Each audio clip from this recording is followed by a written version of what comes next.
let's actually start with Soto, and we'll get back to Burnes.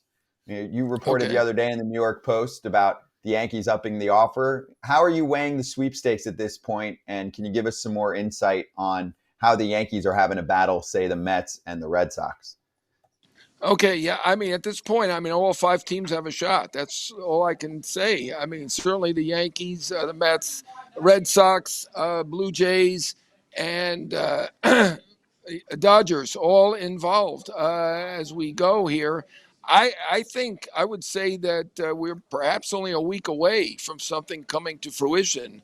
I think they've gone through two rounds of bidding. I think they're up to the next round, and maybe we'll start to see some teams eliminated. I don't know if that's going to become public or not, but basically, I would give any of these five teams a shot. Certainly, any of them: Mets, Yankees, Red Sox, Blue Jays, Dodgers. Wow. So what about the Pirates? Are they in, John? Pirates? They didn't make it past the first round. I have not heard. I have not heard that the Pirates are in. What about the You're Rays? funny. The Rays, they always say they're in, right? They always The throw a Rays. 1-year deal. I heard the Rays and the Royals both checked in. I don't see him ending up in either of those locations at this point. But hey, it doesn't hurt to check in and give it a Hey, shot. You never know. Maybe he loves barbecue. Maybe Tampa. Maybe he likes fishing. I don't know. maybe he But loves Steinbrenner ultimately, Field. Maybe he loves Steinbrenner Field, John. He played there hey, if they yeah. trade him. Well, yeah, I don't know. I don't know that it's going to be allured to be in a minor league park, but hopefully it'll only be for 1 year. Yeah, that would be a weird thing to fall in love with, the spring training home that leads to the decision. All right, so I'll ask you this, John. I've assumed this the whole way through. Ultimately, as far as present day value, total money offered, is there any chance in your mind that Juan Soto does not take the most money? It has felt like that's the clear case all along. Of course, there's a caveat. I want to go to a winning team. All of these teams that are making offers have chances to win a World Series several times during his run. So my question is there any chance in your mind that when we get to the end of this, there's a team that gets him that did not make the biggest offer? I think there's a chance, but I think not likely. I mean, the last 2 years, we've seen guys, superstars come out. I mean, this is the third year in a row we've had a superstar, right? We had Judge and then Otani, and now we have Soto. The previous two guys did not go for the most money, right? I don't think Otani is particularly interested in money, right? You don't have your best friend steal $17 million out from under you if you're really that interested in money. And we know that he was willing to take that same deal, or at least offered it to a few teams. And I think he ended up in the location that he wanted to be. And same with Judge. He could have gotten more money from San Diego and San Francisco, and ultimately took less from the Yankees. I think those were rare cases. I mean, in this case, we're talking about guys going to have opt-outs. So if you have opt-outs, that's more evidence that you're going to go for the biggest money, because you can, if you don't like the place, you can then opt out, right? So I think it's very likely that he would get the biggest deal that he has offered. I wouldn't say it's a guarantee.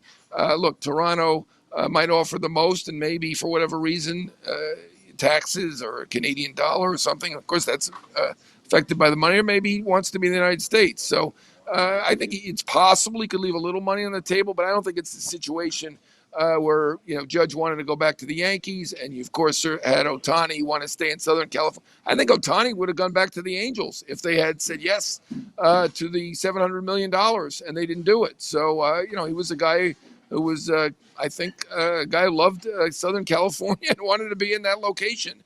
I don't think the geography plays here. I think people talk about how he didn't like it on the West Coast. I think that's a mistake. I think he loved it in San Diego. I think there was a clubhouse dynamic that he didn't like in San Diego that won't exist in LA, right? And I think LA's certainly got a lot of positives. So I am certainly not ruling them out or considering them a long shot in any way. I think all five teams have a realistic shot.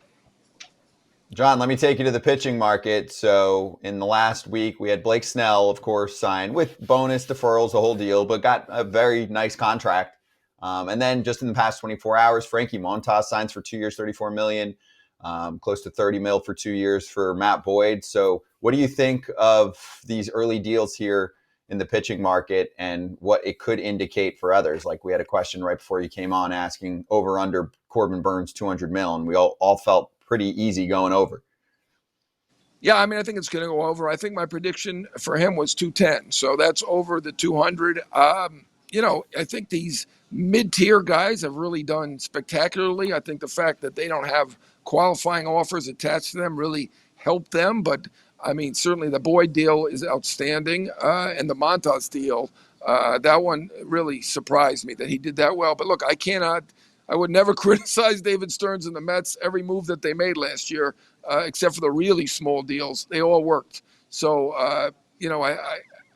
I think they see something in Montas and the potential, and he certainly was better in Milwaukee than he was in Cincinnati. And maybe they'll get more out of him than we think. That was the case certainly with Manaea, who was basically an ace second half last year, and Severino. They were both fantastic signings. But yeah, the pitching is the market has been very, very good so far. All right, John, do you think there's one team in your mind that's going to surprise you this offseason based on more activity than we've usually seen from them? Is there any team that you think will be, more of a player? I know Detroit's been brought up a lot as a team that should get more involved. I haven't heard a lot of, rumors, reports yet about the Washington Nationals getting involved, but I would think this is a year that they would start to invest again in their big league club. What about you? Yeah, I was going to say Detroit and Atlanta. Now, I guess we shouldn't be surprised by Atlanta. We know that's a public team, and they made what did they make, a $70 million profit when it was revealed exactly what their books looked like. So they certainly have the wherewithal to do it. Very successful franchise who does a great job and does get great deals. Detroit, I think, same thing. I mean, they had a fantastic year. A.J. Hinch did a great job, and I could certainly see them making some big moves. The biggest move is going to come down one of these big market teams. I don't think there's any question about that. And we're hearing a lot about the AL East being involved with the big players. So, I'm not sure that there's going to be major surprises. I certainly think Texas will sign a pitcher. Look, the Angels have already surprised us with Kikuchi, so good for them. But it seems like the big teams, the big market teams, the AL East teams, plus the Mets and the Dodgers, and we'll see on the Giants. I mean, I think they're going to come up with a shortstop, whether that be Adames or Kim, we'll see. But I think they will come up with a shortstop. I think obviously the Mets are going to be big players. This is not anything you guys don't see coming. Obviously they've got 3 holes in that rotation, now 2. Alonso is a free agent. If they don't get Soto, I think they'll end up with Alonso. So they'll be big players. So, I mean, the big market teams are the ones doing the stuff for the most part. But we know Tampa and Kansas City at least checked in on Soto. So, I mean, they're not going to be getting Soto, but they'll be getting somebody good, I would think. They do a very nice job. Both those teams do. You mentioned the AL East and big market teams kind of in the same breath. The Orioles are there. Is there a play where they go after Corbin Burnes because they liked what they had, but then pivot to somebody else if they don't get him? Or is it Corbin Burnes or a 2-year deal to somebody? I know they like Manaea, and they've tried for him in the past, so I'm not going to be stunned if they come up with Manaea, but they are definitely looking at Burnes. They ran on Snell, so I would suspect that if they don't get Burnes, they'll be in on Fried. That's certainly a possibility for him. They obviously have a new owner there in Rubenstein, and I think he's a serious player. Can he win the bidding for Burnes? Might be a little bit tough because, as you guys said, it probably will go over $200 million the way this is going. But maybe they could get Fried, who's an outstanding pitcher, 139 ERA plus over his career. That wouldn't be that much of a come down. So I think the Orioles are going to be big players. We did hear that the Orioles and the Red Sox were both involved with Kikuchi and for Snell. So I think both of them will come up with at least a number 2 at least type starter. The starters are in good shape, right? I mean, right now left are Sasaki. That's separate and apart from these other guys, but certainly Burnes, Fried. You got Flaherty, Severino, Manaea. A half dozen really good ones, but there's probably at least a dozen openings. So you can expect these guys to do well as well. John, listen, I've also checked in on Soto, trying to get him to play for my son's high school team. But, can you report that? Just say, hey, Brzezinski checked in. Soto would like to come play for his anyone can check in. I hate that. Oh, the Pirates. The Pirates checked in on Shohei last year. Yeah, we all know the Pirates, they're not signing him. So I hate those reports. But I know what you guys are doing. You're building interest, John. I like it. Okay. Do you remember the Mets and the Yankees being more involved with one player ever? Carlos Beltran comes to mind. But is there another player that you remember the Mets and Yankees specifically almost getting into a fight over? And then does the owner's ego come into it? Whether it's Hal versus Stevie Cohen, or was it George versus Will Paul when they were going at it? Could you remember another situation where the Mets and the Yankees were we got to get this guy?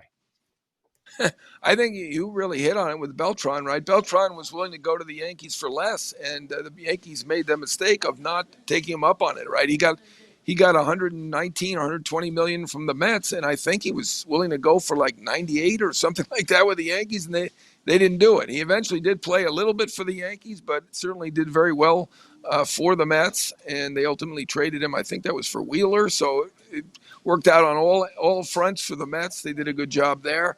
Is it possible?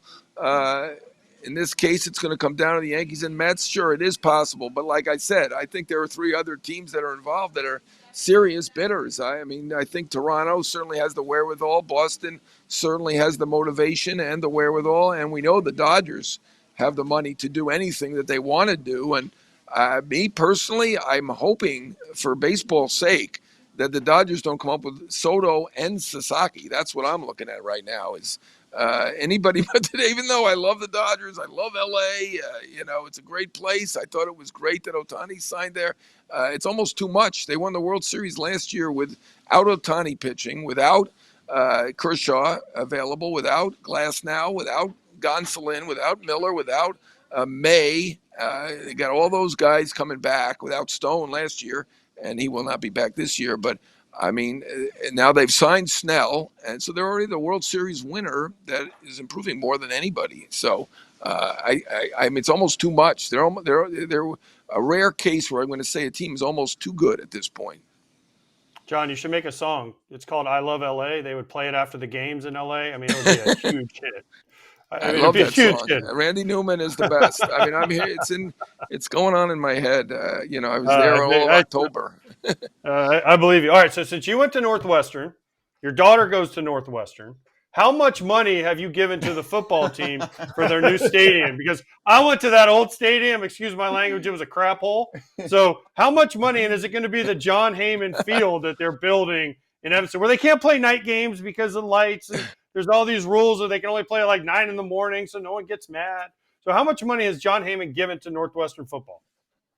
Well, as you know, I'm relatively cheap. I come on your show because I love you guys for nothing, and that's basically what I get paid almost everywhere. So I don't give that much. I do give because, I love the Northwestern. But the money, almost all of the fields are named after Patrick Ryan, who I looked up the other day, and his $14 billion started Aon Corporation.